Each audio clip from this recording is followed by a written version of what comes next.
What's going on, guys? Cameron back again with Attack on Anime, here to bring you episode 3 review for the anime Erased, and this one was jam-packed with information. They keep hinting at who the killer may be and we're getting new suspects, and that's the cool thing about this anime, because as you're watching it, you're sitting here trying to piece by piece break down every information you're getting and trying to point towards all ends of who the killer may be, and you still don't even know because you still don't know who could be introduced. But without further ado, we're going to jump into the review. Now, when we start off where we left off in episode 2 with Satoru inviting Kaio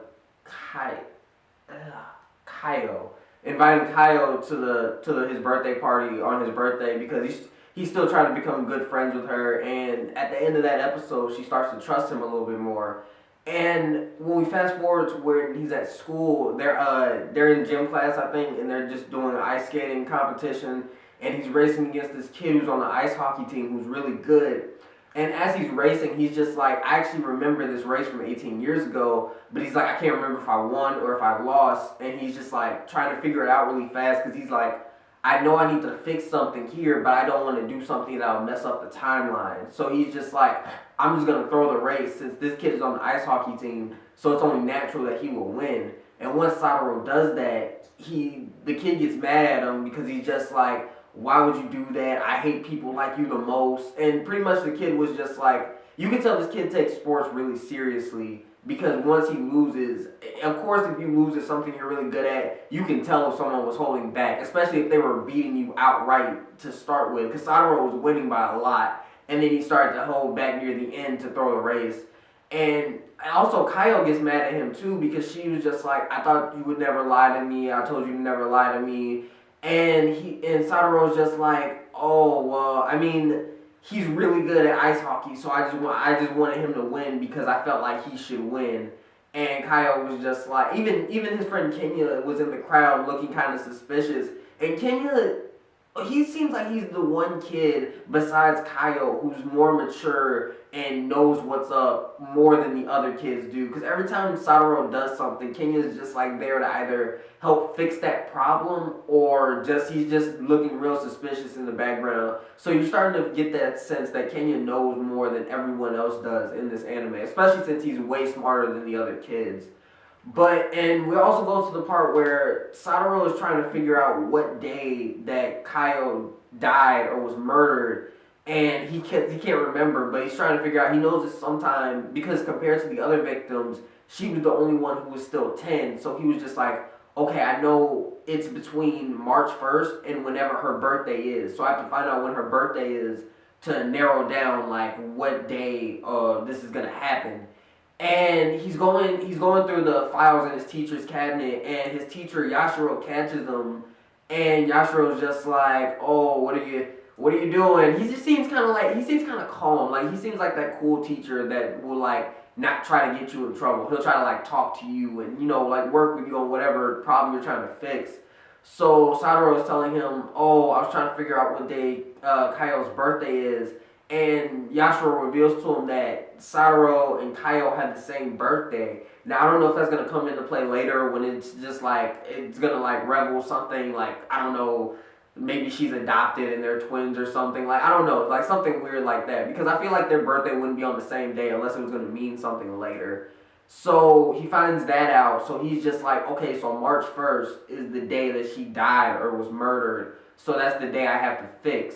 So he's like, I have 11 days to plan how I'm going to fix that and like just restore all this 18 years back to normal.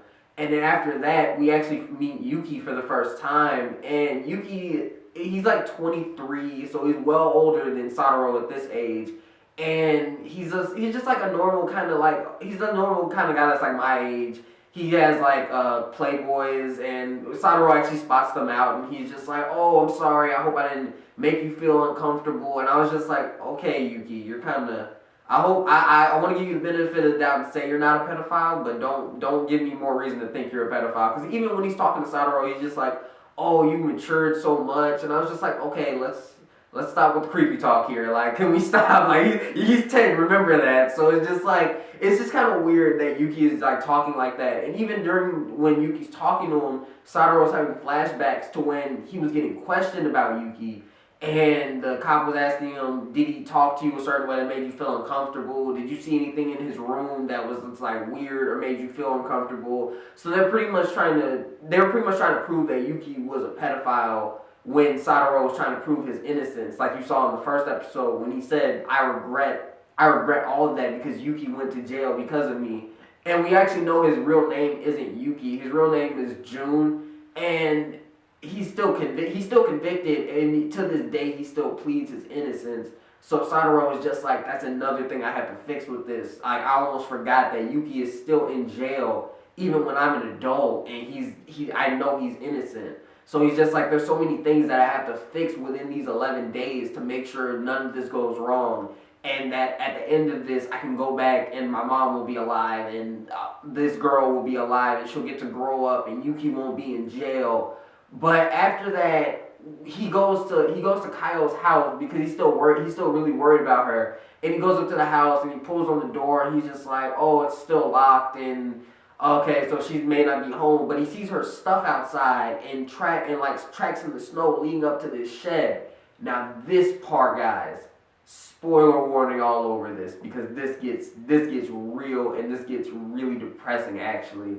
When he walks up to the shed, he's standing there and just petrified, and he's just like, I don't know what to. I hope I don't see her dead body in this shed, because that would just destroy pretty much the reason he came back. And he opens the shed and he sees her beaten and bruised body just laying there in the snow. And she looks up at him and she's just like, go away, like, I need you to go away. And as the camera turns back towards Sadaro, you see this lady with these red, just devilish eyes standing behind him. And she, at first, kind of just ignores Sadaro like he's not even there. And she goes in there and she picks up Kaio. And this is Kaio's mom, who beat her, left her in a shed out in the cold with barely any clothes on. And she's walking away with Kaio. And Sadaro is just like trying to find the courage to even speak. And he's just like, how did she get those bruises? And her mom is like, go ahead and tell him, Kaio.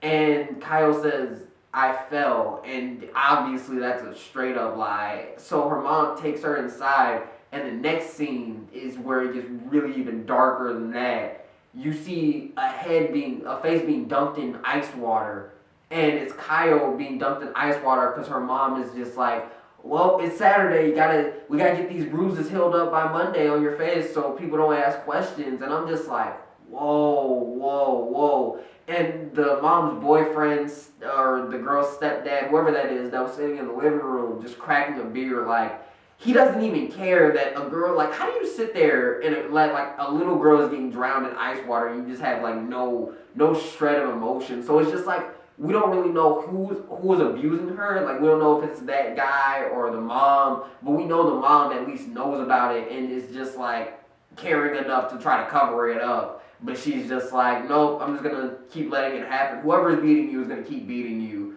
And every Monday, Kaio is late to school because of those bruises, because her mom is still trying to hide the bruises.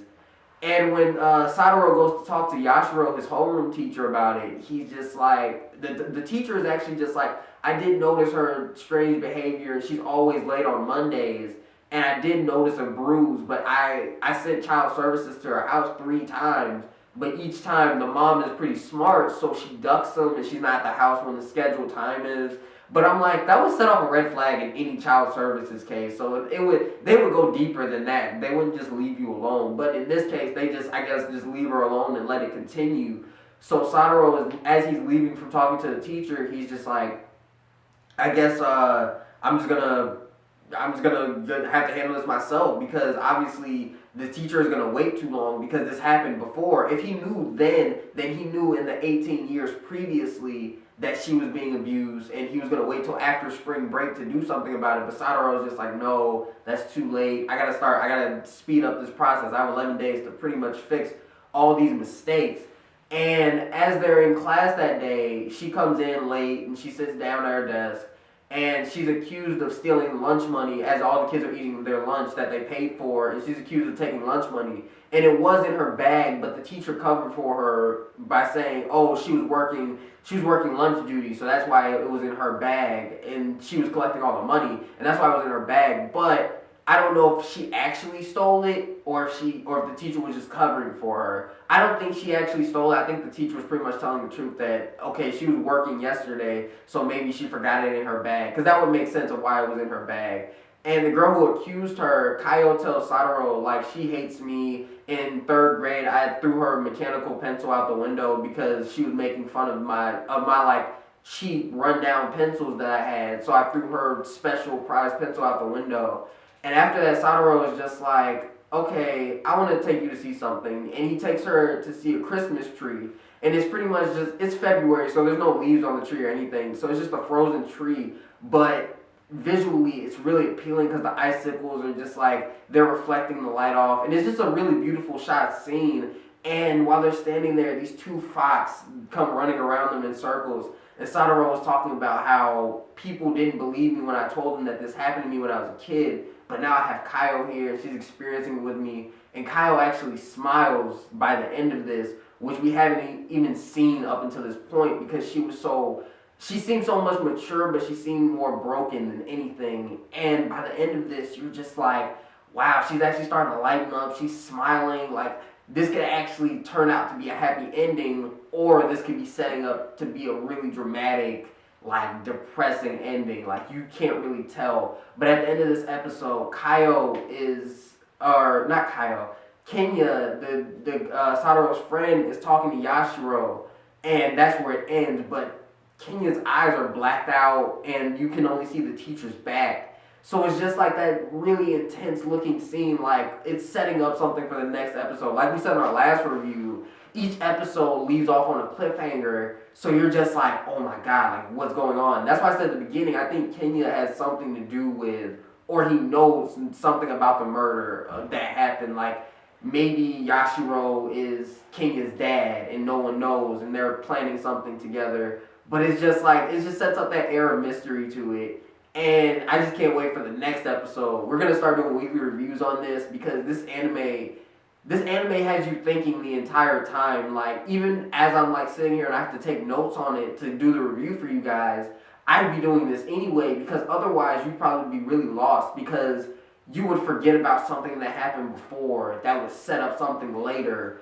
And it just has that really, it gets you thinking. It's just like anyone can be the suspect. And even in the opening, I saw other reviewers pointing this out, and even when I rewatched it, it's true. Like, there are certain males in the opening theme that had their eyes just like blacked out. So I'm thinking that those are suspects that we're going to meet over the course of the show. I'm assuming this show is going to be at least 12 episodes, and maybe for the first season, if there's going to be a second season, I'm not sure. But at least 12 episodes. So it's just like, within those 12 episodes, you're going to see these people, and it's just going to set up that more suspects are out there, more people have a connection to Kaio or the other victims, because Kaio was only one of, like, I think 3 other victims. But, guys, that's what I'm going to call this review. This episode was really intense. That scene with the mom dunking her head in ice water, it actually got me, like, really, like, I was like, whoa, this anime is going to go to some dark places. And it's just like Satoru can't do much about it, because he can do even less about it because he's a kid in this timeline. So even if he was an adult, he still wouldn't be able to do much about it. But he's a kid in this timeline, so he feels so helpless. And you can even see it that when people are picking on Kaio, or he sees the mom beating her, he's getting really, really angry because he has a much more mature mind to it. But guys, that's what I'm going to call this review, and I hope you guys have been checking this out or are going to check it out, because this anime is really good, and I suggest everybody watch it, because everyone can enjoy this anime. It doesn't get too out there, and it's not too overcomplicated to the point where the plot gets complex, but it still keeps you intrigued and feeding into the mystery part. But guys, I hope you liked this video. Don't forget to drop a like down in the comment section and comment down below. Let me know, who do you think the murderer is? Let me know your theories on this anime, because I'd be really interested to hear. But until next time, guys, don't forget to subscribe, and I'm out.